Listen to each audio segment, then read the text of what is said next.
Well, good day to everyone. I wanted to make a short little video about a shop practice that I have.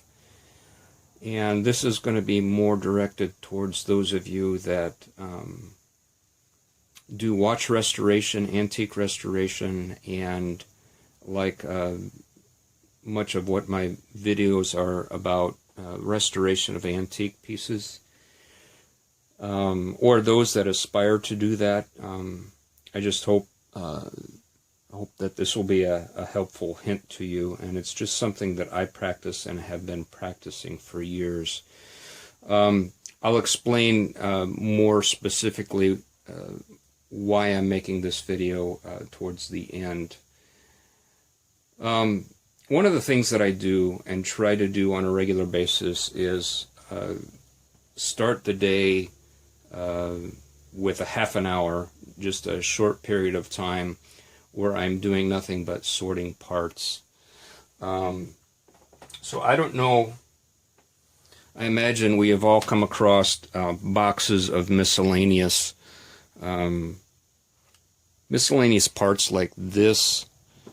Try to adjust the camera a little bit. Miscellaneous parts that seems like the older generation of watchmakers, when they had a spare movement or some miscellaneous parts, they would just throw it in a drawer or put it in a tin and throw it in a drawer, and there would be really no system, no rhyme or reason for the way they sorted their parts.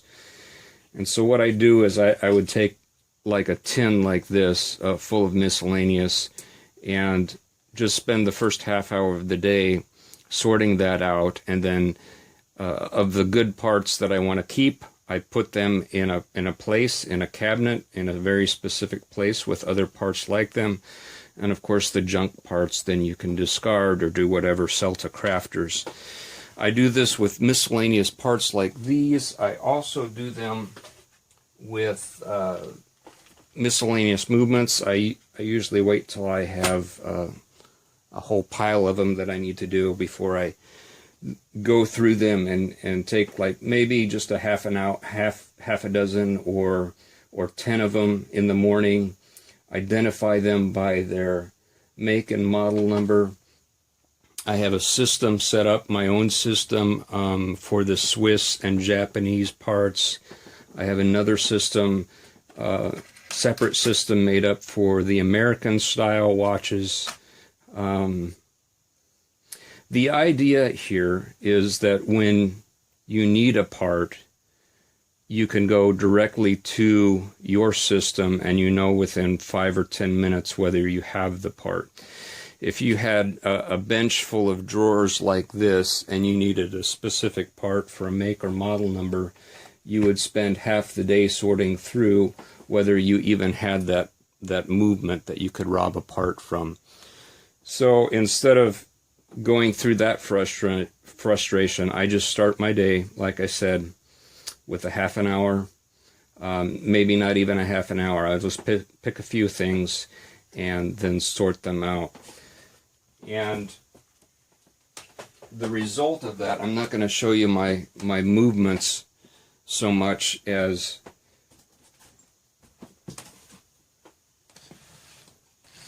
the result of that has been this cabinet, where this is my steel gear cabinet, right? This is where I have ratchet wheels of different sizes. I have crown wheels of different styles. I have other steel gears.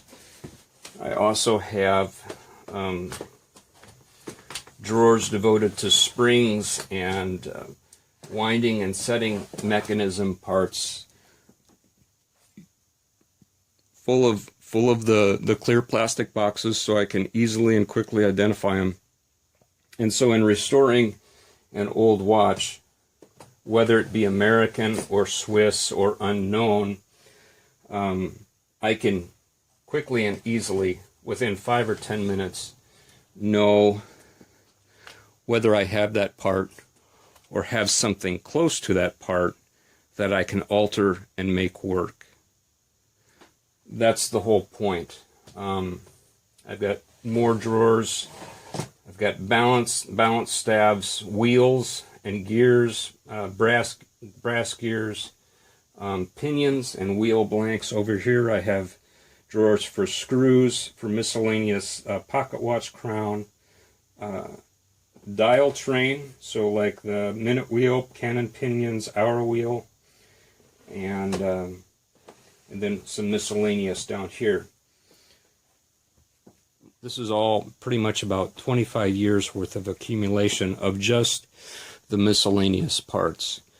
So it's not something you can accumulate like overnight or in a short period of time unless you have access to lots of miscellaneous. The reason why I wanted to show you this is because I am currently working on a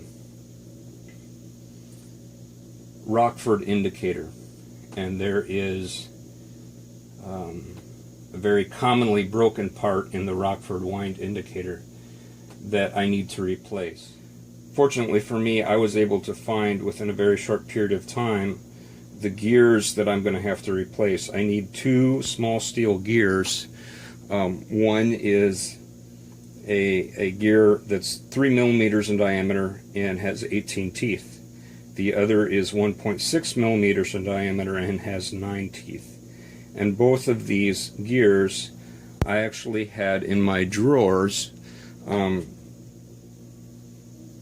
can take those and alter them. I'm still going to have to do some machining on them to make them fit, but I can take them and alter them and install them into the watch without having to make them from scratch. And that's kind of the whole point of this video, is here's two steel gears that I do not have to make from scratch. That saves me a lot of time, and it saves the customer a lot of money if I have those parts within arm's reach, within stock.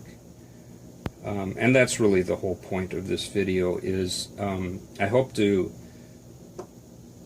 detail what I do to the Rockford indicator in a future video. And so when you see that come up and you see me just taking two existing gears and fitting them to the watch, you may have a question of why and how did I get those gears. And this is just a short video explaining how I do that. And it's something that I would actually recommend to anyone who is intending to or hoping to do watch restoration, the parts making of antique pieces. It is in the long term helpful to you, and a cost savings to you and the customer to be able to have parts that you can fit as opposed to have to make them from scratch. So I hope that's helpful, and I'll catch you the next time. Thanks for watching.